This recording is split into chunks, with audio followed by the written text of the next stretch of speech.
Hello and welcome back to the GSMC Sports Podcast brought to you by the GSMC Sports Network. I'm your host, TJ Mabardi. We have a very packed show for today. We're going to start off talking about a little bit of Super Bowl. Of course, we have to, with this being Super Bowl week. So I'm going to be going through my list of people that have the most to gain from a Super Bowl win on Sunday.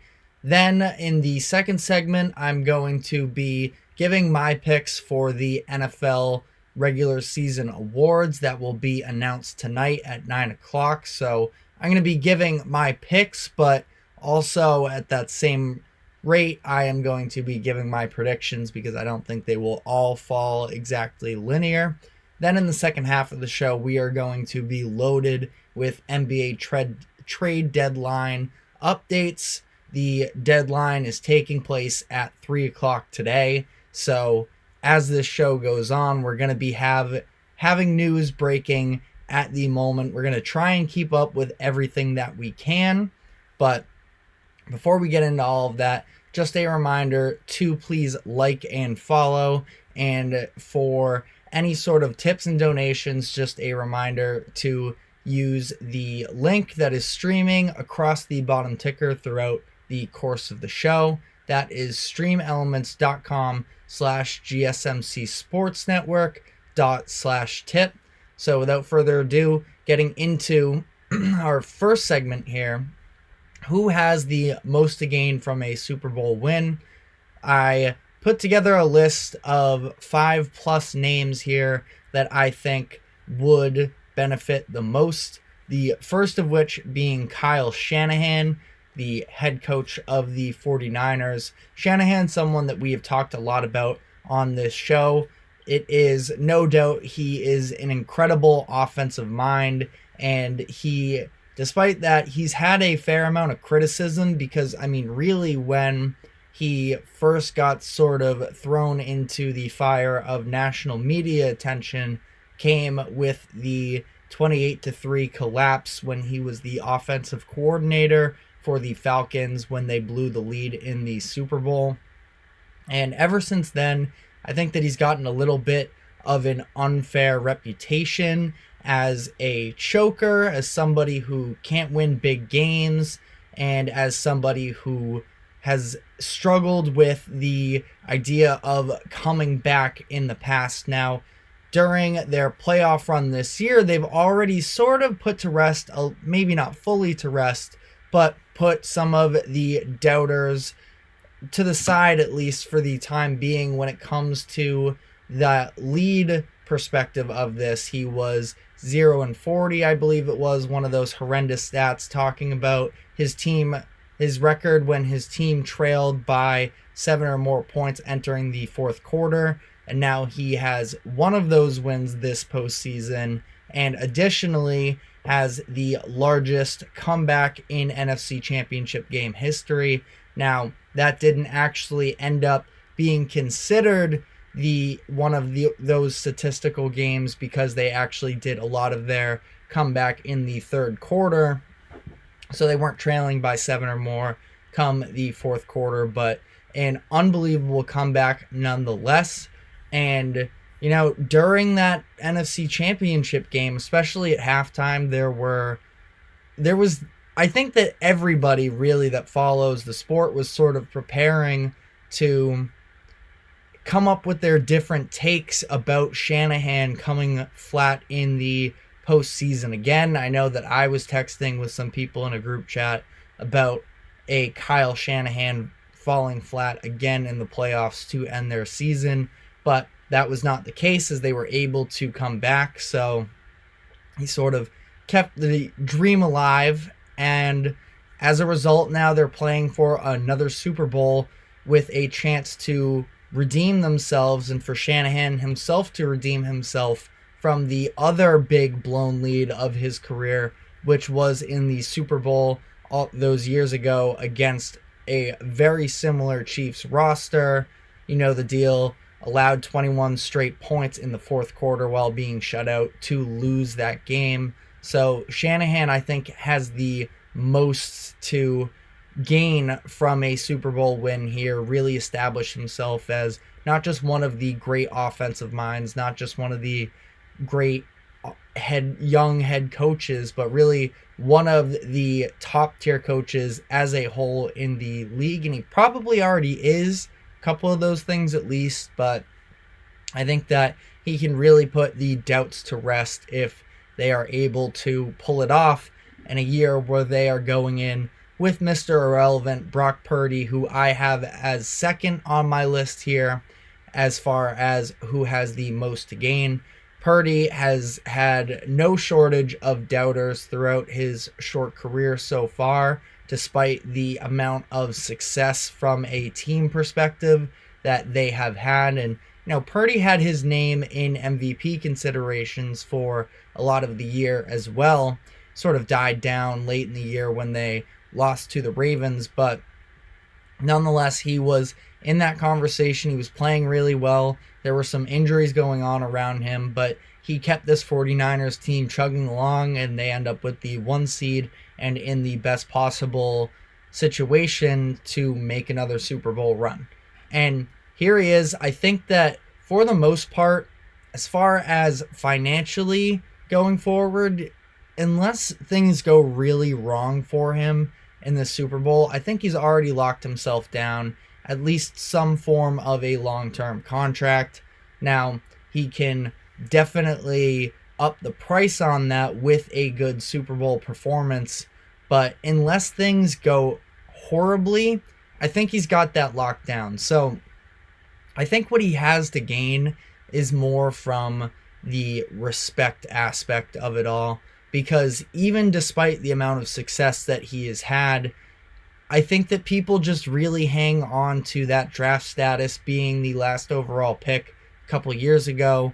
And it's not like we have the biggest body of work. It has been just 2 big seasons. And, up until NFC Championship weekend, he was injured for the biggest moment of his career, which I would argue was the NFC Championship game last year. And he left early in that, and we didn't even get to see how he showed up and how he delivered in that moment.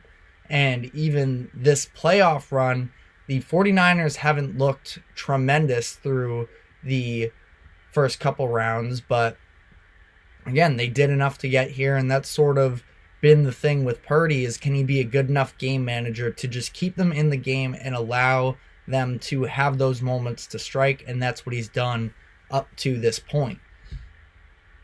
I think that,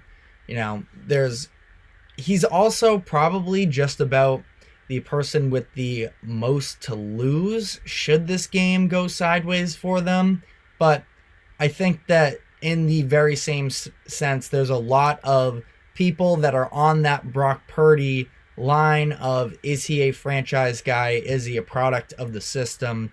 And this game is going to weigh very heavily in that argument. Number 3 on my list, I have a little bit of a joint answer here between Patrick Mahomes and Andy Reid. They are sort of in the same boat, in my opinion, the same tier, because they have very similar legacy stuff going on in this game. They are both future Hall of Famers. That's pretty much non-negotiable at this point. But we obviously know how accomplished these guys are, and I think that, so just like looking at the list of names they could put themselves with here, Mahomes is looking to be a 3-time Super Bowl winner, 2-time MVP, very elite group there. It would be one of 5 quarterbacks, I should say, to win a Super Bowl, with Brady, Terry Bradshaw, Joe Montana, and Troy Aikman. As for Andy Reid, he would join Bill Belichick, Chuck Noll, Bill Walsh, and Joe Gibbs. So reaching an unheard of feat, really. I shouldn't say unheard of, but pretty much immortal in terms of, NFL history and legendary status. And they are both very likely to sort of be in that stratosphere as it is. But for Mahomes, it's one thing. He's younger. I think that he probably has more room to grow in terms of his legacy argument because he's already up there so much. He has a chance of reaching the Tom Brady, Joe Montana tier. He's just about there, if not already in that area as it is. Andy Reid, he has been so accomplished through his entire career. He's now sort of on the back end of it. There have been speculations of whether or not he would retire after this season. So for him, I don't think that he is going to retire after this season, but sort of making his final pushes here to enter himself in that, again, almost immortal status among NFL head coaches in the history of the sport. So I put them together here. Again, I think Mahomes would have slightly more to gain, but it's pretty much the same argument for either one of them. So I think ultimately placing them together on this list was just the direction I decided to go with. Number 4 on my list, I have Christian McCaffrey. McCaffrey's very interesting here because, typically when we see these types of things, we see quarterbacks, we see head coaches, we see more traditional decision makers being placed in this sort of light because that's just sort of what we do as NFL fans a lot of the time, is put all of it on the shoulders of, one guy, the guy that has the ball the most in his hands, or the head coach who runs the entire operation. But Christian McCaffrey, I think, has a lot to gain from this game. He is almost one of the last of a dying breed, and I don't fully want to say that because who knows what the future has in store. But if you look at where we are in 2024 and the typical value that is associated with running backs, it's obviously at an all-time low. And because of that, there's this whole argument about how much they should get paid. And, I was just on the GSMC football podcast earlier today, and we were talking about Saquon Barkley, me and Kenneth, the host of the show, and there's no denying the talent that is there with Barkley, but it's just a matter of there are so many other positions that you have to take care of first before you can heavily invest into a running back just based off of the positional value in a league today that is so much more pass happy, obviously. And McCaffrey has almost defied the typical expectations and views on value of a running back ever since he has joined this 49ers team at the trade deadline last year. I think that he has been so crucial for them in a little bit a catalyst of taking them to that next level of a contender. Now, yes, obviously they made the Super Bowl, the 49ers, that is, a few years ago without him, without Brock Purdy. So the system is still great. You had Debo in that one, and there are a lot of pieces that are still in place there, but I think that McCaffrey has just added, he was the ultimate weapon to add into this system that Kyle Shanahan is trying to execute.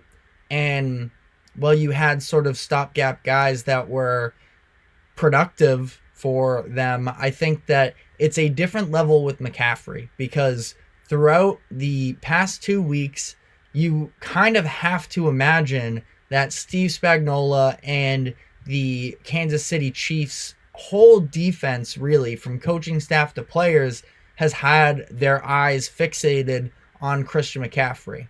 Obviously, there are other weapons too, and the skill position guys in particular. Debo is another one of these versatile guys that I'm sure they're also going to be keying in on, but especially considering the fact that during the regular season, the Chiefs weren't a great run-stopping defense, and they've stepped up their game some in the playoffs, but the Ravens didn't really try to. The Bills had a lot of success on the ground for the first 75% of that game, and this does sort of seem like it could be the weak link for the Chiefs defense, is a running back like Christian McCaffrey. We talked about it on the show yesterday. In my opinion, he is the best running back in the league. And when I say dying breed, it's just like a little bit of, what does it take to be a Hall of Fame caliber running back in today's age, the way that running backs are used? Because careers are very short, so it's hard to get the longevity aspect of it. You're sort of tossed away a lot of the time after your rookie contract. But Christian McCaffrey has had the ability to make an impact even back when he was with Carolina.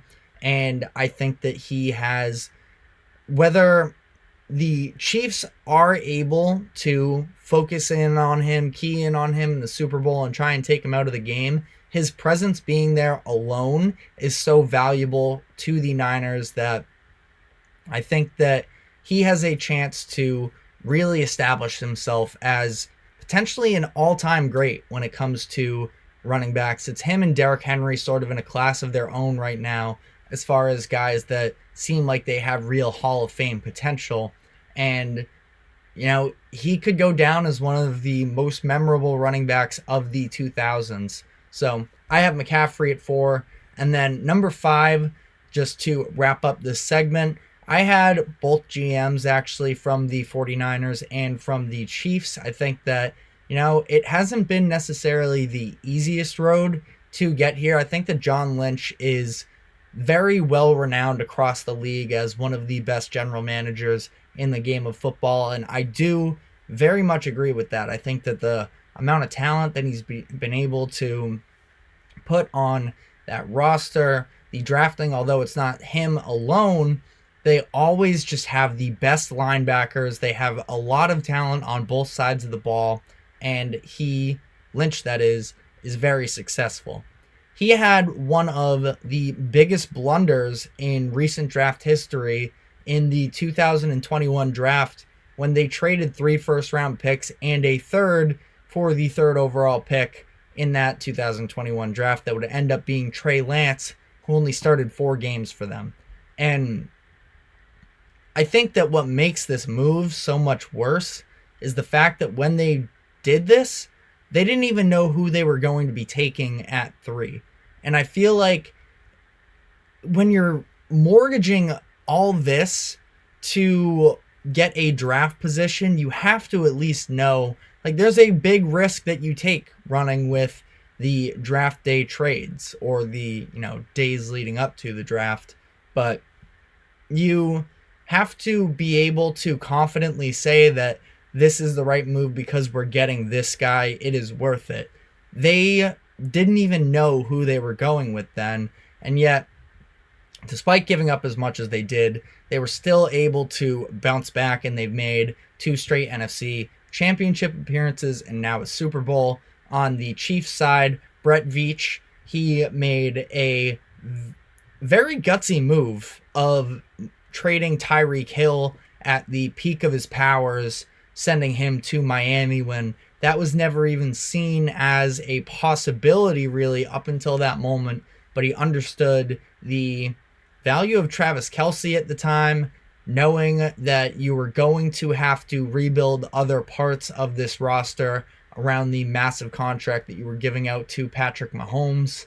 And, he also got ahead of this Mahomes deal, signing him for 10 years. And at that point, it was probably a no-brainer, but we don't see 10-year contracts in the NFL like that. And there was some risk to it, I suppose, but he didn't flinch. And ultimately, it was clearly the right decision. They have a chance to win back-to-back Super Bowls after moving on from one of the best, if not the best, wide receiver in the game. So that is the list that I have. We are going to be taking a quick break, and when we come back on the other side, we're going to be previewing the NFL honors, which take place tonight, so stick with us.